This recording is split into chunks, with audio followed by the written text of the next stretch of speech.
Hey everybody! Welcome to Free Spirit Talks. It is Addison Bell and a mermaid. And a mermaid. I don't have a tail though. I had somebody message me and ask me if I had a tail now. I'm gonna leave that one alone to keep That person may watch this. That's funny. That's funny. So yeah, you're all a little mermaidy. Mermaidy. Yeah, a little mermaidy. Were you unloved by your mother, and so you felt the need to change your appearance? Is that the issue? I struggled with feeling important in my mother's life, and that's, so I've consistently gone above and beyond to stand out. Yeah. Obviously, this is the case since I'm about to have blue in my hair as well. You're just copying me. We all know it. I don't know. Well, I kind of like that one. I did that there's so certain last month. things. Yeah, you did that. You did that several months ago. that was like 90 days ago. Now you see, mermaid hair is a thing. Though. It is not me copying your you. turquoise is going to be really pretty. It is me wanting a change. So why do you want so much change? I mean, do you have challenges with, maybe parental things that have come up? No, I'm good. I have no parental issues. No parental issues? None. Your parents are completely They were perfect. Supportive. They were totally perfect. Never, I was the perfect child. They were the perfect parents. There was none of this going on. All right, well, that's not my story, because my mother used to take me out on walks for an hour one direction, an hour back. We had a German Shepherd. We'd take these walks, and she would do nothing but complain about my father to me the entire time. And so it caused this separation between me and my dad. Yeah. And I favored her and all this kind of stuff. And also, it's made me a good coach because I've learned how to hold space. Yes. But it has created this, for the longest time, it took me up until just 3 years ago to really be able to get healthy boundaries with my mother. Around, the universe kind of supported my boundary making with her getting dementia, but even in the midst of that, it's been, I spent all my adult years where, on the front side of my first marriage, my mother was more my significant other in my, I need to please her before I need to please my own household, before I need to please myself, before I need to do any of that. And I have lived a complete life around, oh no, I am responsible for my mother's state of being in all avenues. And it really, I see, as a grown woman and doing what I do, I see completely that, oh, that stemmed from right here. Yes. All this, to spend 2 hours walking with your mom 7 days a week, 7 months a year, and you hear that, and then her crying to me and going, this is what we need to do. So she would build that, relationship and taking care of me. And then it went into the teen years where if I went and did something, she had to be attached at my hip about everything. So, I've moved all around the country too, and she's my mom within a year's time tops. That was the longest from Seattle to Texas. Yeah, right there, telling me that I needed her and that she needed all that stuff. Yeah. And I was being sarcastic prior because I have my own stuff, and I'll speak a little bit about that in a minute. But there is as in therapy and in coaching, there is something that we call that emotional incest, and we put mother on this. And I did that because in therapy we used to have a joke which I would tell my clients if they said something like, if it's not one thing, it's your mother. We all have these wounds. We all have these deep emotional wounds from our parents. Some of us have daddy wounds. Some of us have mommy wounds. Most of us have a little bit of both, unfortunately. And it is just the growing up process. But some people who grew up in really toxic families, and sometimes those toxic families don't look like outward abuse or outward, That's the problem with anything when you get into the emotional, psychological aspect of things. It's you can go, oh no, that person's got a great life, but you don't know about the emotional impact of things that are going on, the things that are being said, daily stuff that's just so little, and sometimes not so little, but just that comes up because But, you can't tell the toll that's taking. And these wounds are sometimes the hardest stuff to pull out because the roots are so incredibly deep because they start at birth.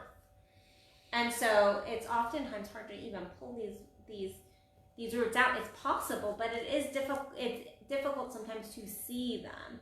And I can very much relate to your story in that I was the caretaker of my family. I definitely was a caretaker. I was the golden child. I was the one who did nothing wrong, but I definitely was the emotional support person in my family. Everyone told me everything. I mean, I remember multiple incidents of my mother, doing that to me. And my father was like, yeah, you're the one who holds it all together. You're the glue. You're the glue, so Addison. strong. You're so strong. You're the glue. And I was the glue until I wasn't the glue anymore. And I literally was trying to kill myself with an eating disorder because I was not acknowledging my own needs, and to the point that I almost died. I was willing to die for those wounds, to not rattle the cage, shake the boat until I just blew it all up. And then I was like, okay, well, I guess I'm doing this. But I can definitely relate to that emotional incest stuff. It's just that, you must take care of me. And I think a lot of parents put their emotions on their kids of you must take care of me, not even realizing it. And then the child grows up feeling insecure or feeling like they're responsible for everybody else's stuff. And then as adults, we have to clear that up because at some point, it's no longer our parents' fault. No. If you're 10 or 13, guess what? You can still get away with blaming your parents for a lot of stuff. But when you are, 33, 53, 73, you're over it. When you're in your 20s, you don't know. And your frontal lobe's not fully functioning either. So we'll just let the 20-somethings off on this. But as you get to those later 20s, I'm going to just go 26, 27, you're gaining awareness, you're starting to pay attention, and you really are more in a mindset that you know right from wrong. You can logically work through things. You're independent. You're independent. You should be independent. You should be independent. I mean, let's just be real that we see a lot of those late 20s to even up to 35. I lived at home for a very long time because my parents were like, you will not leave. You will not leave. It was like the freaking vacuum. I read a report that said not that long ago that said that 30 is the new 18. Yeah. Because our 30-somethings cannot function outside of, mommy and daddy's wingspan because they never were allowed to actually have that independence and to be able to go and explore. And I think that a lot of that comes down to right here. Yes. That need of the parents being protective, being those helicopter parents to the nth degree around stuff, and also going, no, I'm going to make, I'm going to get the most out of this time with my child. And then you have all of this where, a lot of people today, you look at marriages, relationships, and they're just toxic situations. So you've got the parents that are just at each other and leaning on a child, the children, something in some capacity. I mean, I have I could list out 1,000,001 stories from clients alone that I could say, a couple years ago, I had a client where they were sleeping in different bedrooms. Now, she was sleeping in the children's bed, and their children the youngest was 12. And she just was, I'm going to just go read to them. I'm going to just go put them down and then spend the night there just sleeping at 12, right? That's emotional incest. Right? That's emotional incest. And then, but the whole thing, he's going, well, we haven't been intimate for, 10 years and really to any degree. This is going on, that's going on, boom, boom, boom, boom, boom. She wants nothing to do here to here. So instead of getting a divorce, because that would be dangerous and toxic for the children. That would be emotionally abusive to the children, right? If we got a divorce, we want them to see that parents stay together, blah, blah, blah, blah. But no, so we're now sleeping with our 12-year-old and doing this in the marriage instead of showing a loving, connected marriage. And I've got other people where it's just you name it around kids. And I know that you have stories. Yes, too, I have lots of clients and stories. And in truth, if you have more intimacy with your child than your partner, that is a huge, that's where I really think that's motherfucking red flag. That is where that's emotional incest. In my book, if you say, I'm more intimate emotionally with my child than I am with my Yeah, we're not significant talking other. about sexual abuse here. No, we're not talking sex at all, because we're talking all about the emotions, like to lean on your child or to be the child that is being leaned on as a grown adult or not, right?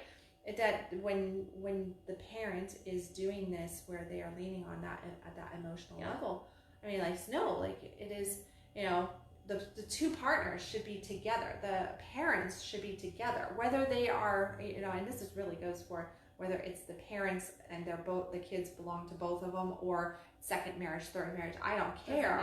It needs to be the adults who are together need to be together and that united front, and that's where the emotional support comes in, because to lean on your child, your offspring, for that, and to have like that kind of like, no, I'm gonna confide in you. I'm gonna tell you all this stuff.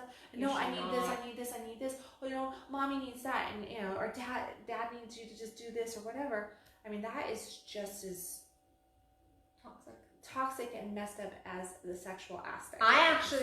So I have had, and the sexual abuse was not from my parents. I never received, so I want to make that very clear. But like, I've had sexual abuse, but in truth, the emotional incest, emotional stuff that I dealt with family was more traumatizing, more rewiring. Because it happened every day. Yes, because it happened every day, and it is so like, you go, am I going crazy? Am I crazy? Am I crazy that this is wrong? Am I crazy that this is, you know, and in truth, you don't even have a choice. You don't have a chance to go, this is crazy, because it's just what life is. Like my mother, and I love my mother, but there, like, I remember a time period when she was having severe anxiety attacks when I was 10 or 11, and like, she would lean on me daily to go to the store. Like, she could not leave the house without me. Like, she could not leave the house without me. And I remember that had a massive impact on me, and I know that was not her intention. And that's the case. Like, this is not people trying to harm their kids. But it is recognizing that, like, you can't lean on your kids at that level. And at the same time, that's not to say, because I talked to a client about this one day, a month or two ago, and he was like, does that mean that I can't show my kiddo that I'm having a bad day? I'm like, no, that's not the case. Like, you can go, mommy, daddy are having a bad day, but there is a space where you lean on your partner, you lean on your friends. If you are not close with your partner, you lean on somebody else. But as far as emotional support goes, your child is not that person. And this actually goes in cycles where like your parents may have done it, and so then you do it, and it becomes a cycle. I was just gonna say, I was like, I know you know my relationship with my oldest daughter. We are very, very close. We're, you know, like good friends. We're fellow mothers. I'm, you know, all this kind of stuff, and we have a really great relationship. And we have healthy boundaries at this point in time. Now, I was guilty when she was 9, 10, 11 years old, 12 maybe, something like that. I was extremely guilty of emotional incest because I had no freaking clue what was going on, and I was in such a situation. And unfortunately, at that point in time, like, I had no close friends. I was, my marriage was going kaput in a hurry. It was very, very toxic.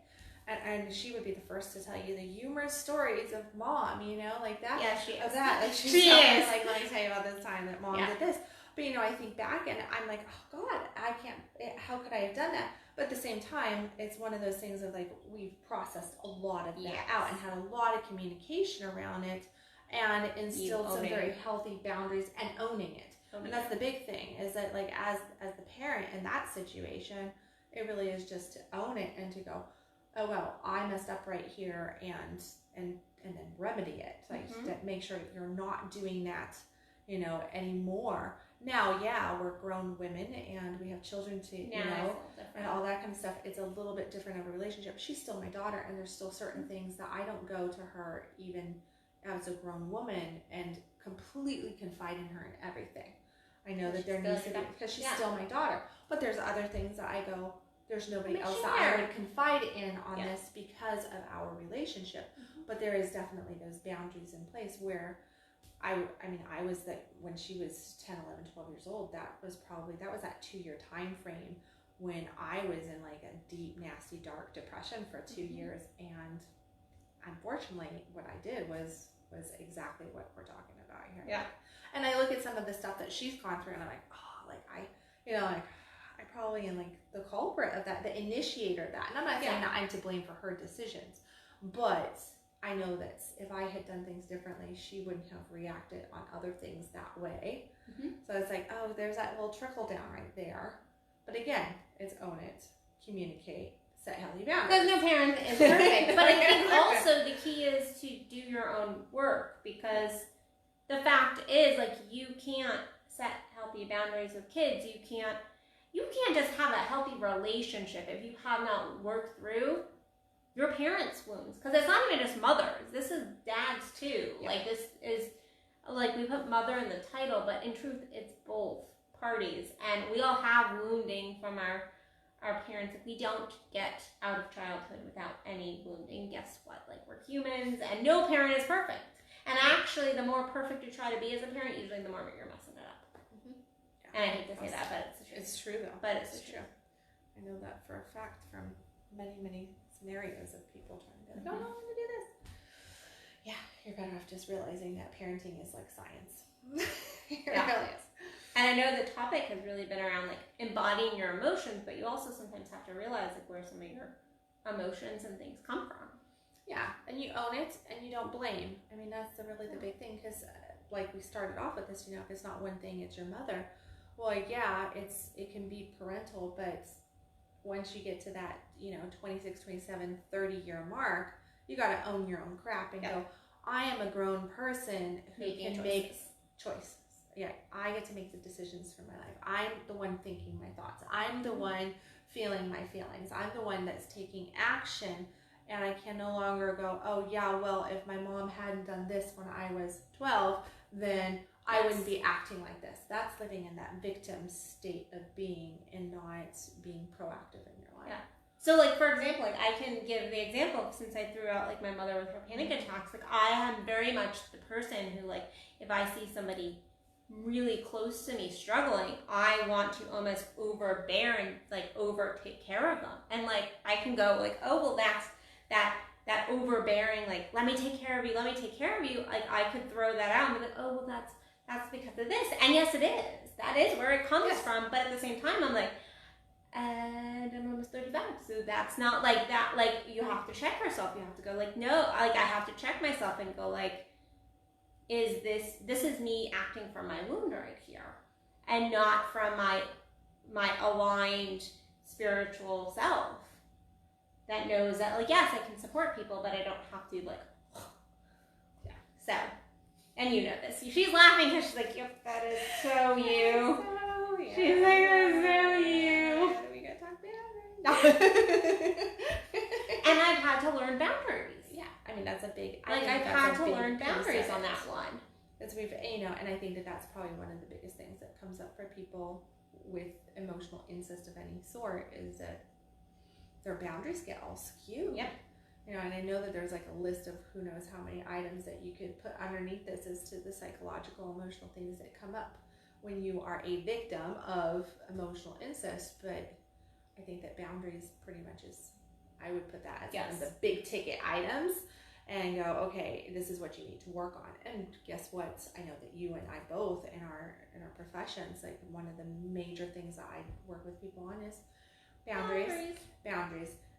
Oh, did we forget to mention boundaries? Like, I'm gonna bring up the B word again. Yeah, I know. My clients will go, oh God, not the B word again, not boundaries. I thought I was through this. I'm like, yeah, well, obviously you're not, because look at this. This is coming back at you right here.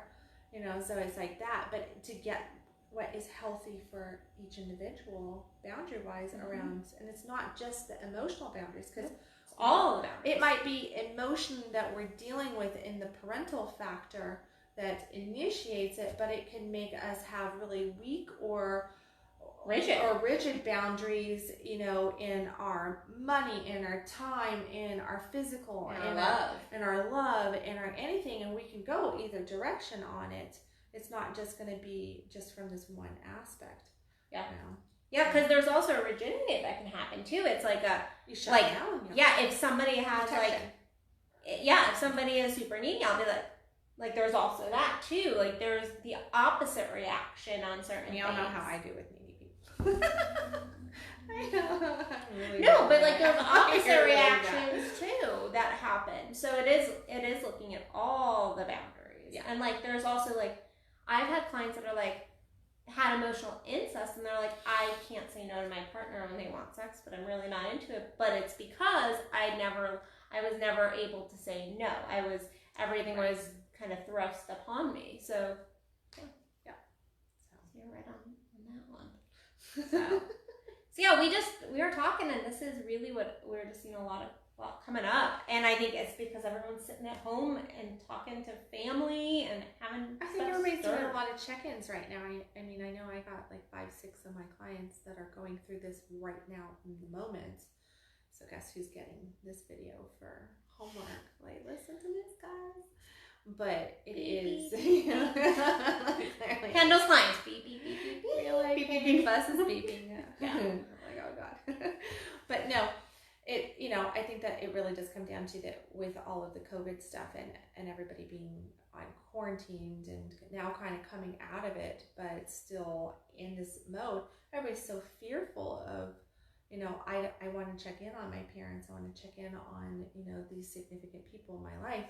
And then at the same time, everybody's had anywhere from, 45 days to 120 or more days to sit and really get disgusted with their inside world. Yep. Their emotions are swirling right now. Everybody's just got all of this stuff going on, and there's a lot of blame game going on as well. Yeah. And frustration, anxiety. And so these emotions are triggering these old wounds. And then they're calling in on the ones who, activated those wounds to begin with and not really realizing that what's going on there. So then they have all of that going on. Or falling into old patterns with people. I mean, have you ever noticed, I'm right now, I'm not visiting my mother with her being home and stuff, but and you're not visiting your mother either. No. So you're not allowed there because you're still out and about in the world right this very second. But have you noticed in the past that when you go back to visit your parents, how old do you feel?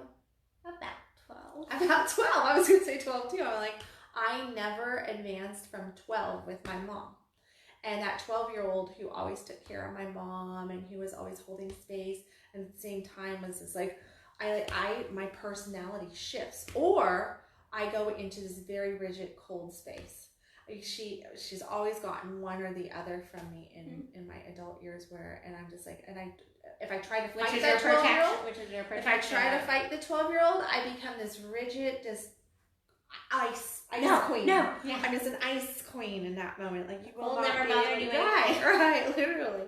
But that is just me fighting that 12-year-old that she just pulls out so easily because I just fall right back into those old patterns. Yeah. And I fall right back into the patterns of my mother and my father and my siblings, in truth. Yeah, that's what, So if that's going on, then just imagine if we're calling and checking in on our parents every week to make sure that they're okay, to make sure our family members are okay, then what are we doing? We're just like, there's that pattern, there's that pattern, there's that pattern. It's just like re-trigger, yeah. All that stuff's just coming up, which I think that's I definitely see coming up for a lot of people. So it's a perfect time to work through that stuff while emotions are up, because in truth, the emotions show us what we need to work on, where we need to grow, where we need to expand. And so while our emotions are kind of stirred for most people, I think this is a great time to just continue to stir that pot a little bit. Yep. Might as well get in there and set some boundaries and see your shit. Yeah, for sure. So what do you have going on? I have a Tantric Integration Pooja coming up in the area. So if you're... What day is it is June 17th. It is not a.m., 6 p.m. We are only allowing 10 people into the building. So we are keeping COVID regulations. So don't text or email me yelling at me. So we're keeping space. But it's going to be an amazing event. It's going to be on body talk. So it's going to be about our bodies and our sexuality and really embodying self. And I'm actually really looking forward to it. And it's going to be really great. It's going to be loving our bodies and viewing our bodies in a different way. I'm really excited. I love my Tantric integration Poojas. They are like my babies. So, what is going on in your world, girl? Well, I have the word integration in my title too. We both have integration stuff going in June. Did you? That's like June is integration month. Yeah. So no, I'm doing the level 1 quantum integration workshop. So teaching all about, and I'm doing just 10 people too. Yes. So yes, a small group for this workshop. So that also means that if you want the spot to go Get ahead and it now. grab it, right? Don't wait until last minute because we promise there will not be spots. No, yeah, not at 10 because these workshops, I mean, both of our workshops normally get anywhere. Those ones get like 15. Yeah, yours are like 15 to 20 and the yours could have up to sometimes 40. Yeah. So, and it's not going to be that way. It's going to be 10. So we're going to small group it. Old school. Make me feel very Yeah. I know, like all our workshops used to have like these huge workshops. It's going to be interesting. These small little groups. I'm thinking that I might just do like every other month do it a level 1 for just a little bit to try to get it over. I don't know, but that's not on the books right now. Right now, we just have that coming up on June 20th. The 20th. Thank you very much. Starting at 1 p.m. Oh, thank you. In Plano, Texas. Oh, thank you. It's a great workshop. Would you like to just do their skill for me? Yeah, all right. So it's great. So no, this is where like I'm going to teach everybody how to do the 1, 2, 3s of all that energy stuff that people have heard about or seen videos on. And there is a video if you want to see what it is. Yeah, which is on my website at kendallwilliams.com. So that is there. Yeah. Awesome. That's what we got going. Tap into the emotions, embody, own your emotions, take responsibility for where you're at, and practice boundaries. Yeah, that's the big one. So. All right, guys, we love you, and catch us at addisonbell.net or kendallwilliams.com. All right. And I can't.